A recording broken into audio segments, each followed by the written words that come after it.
thing about sleep that a lot of people don't realize, it's not just this thing for the body, it's for the mind as well. You know, when we sleep, the body repairs.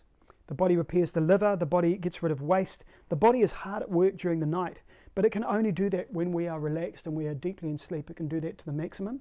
So we heal and we repair when we sleep. And we also do that in the brain. And what the brain does overnight is it downloads. It's like, if you look at it like a computer, the brain downloads at night. We dream, we let go of things, our anxiety drops, our depression levels drop, everything about the brain is improved overnight when we sleep. The more sleep we get, the healthier we are mentally. So, and particularly early nights, and I recommend with people, you know, you go to bed between 9 and 10. You know, if you're unwell, start at, 9 is really good. Get up between 5 and 6, get out into nature. The first thing you do is get out, exercise, do some push-ups, do some yoga, get out into nature and walk, get some fresh air into the body, because the brain loves sunlight, the mind loves sunlight. You get sunlight through the eyes, on the skin, and nature as well. And there's more and more research now, and that's just emerging research around the more green space around a community, the lower the rates of mental unwellness and depression. So we are starting to see that really conclusive evidence around that now as well. And again, you can look at the healthiest, longest lived cultures. In my first book, Eat Less, Live Long, I talk about the centenarian cultures. They also have the lowest rates of depression. And they're not people that have got a lot, but what they do have is 30 or 40 years more life than we do. And as far as I'm concerned, longevity, healthy longevity is the golden ticket, and they all sleep a lot more than we do. They tend to look at sleep as essential. And it gets dark, they go to bed, it gets light, they wake up. And often they'll have naps in the afternoon as well. So they're in that 8 to 9 hours, whereas we're into the 6.5 hours is about average in the West. And particularly with women, and women in the Western countries, they tend to sleep 6.5 hours or so on average, and it's not enough.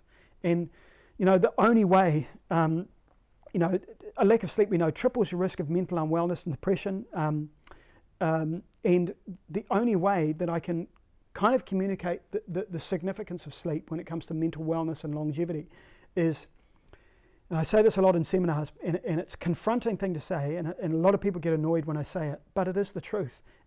If you regularly undersleep, if you give yourself 6.5 hours a night, your body will give you a really long sleep much earlier than you planned.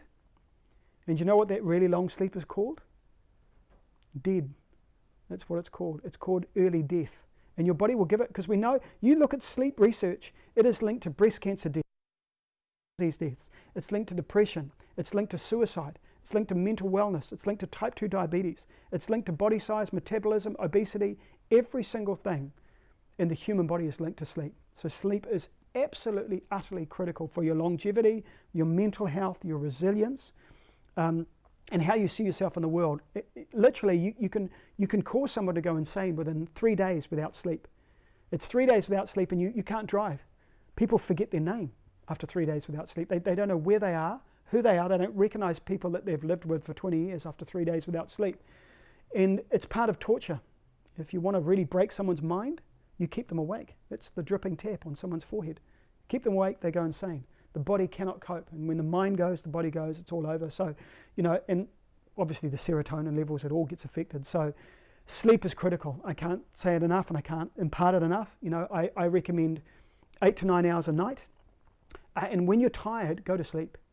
Don't go when you're tired, no, I need more time for me. It's that again is part of that fallout of what we were talking about earlier, that whole technological addiction that we have to laptops and phones and social plugging in, like you said, Instagram and Facebook and all the platforms.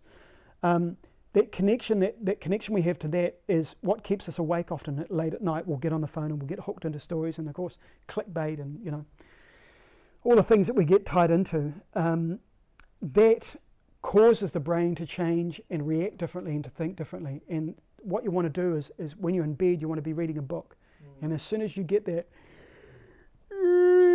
that's when you turn the light out.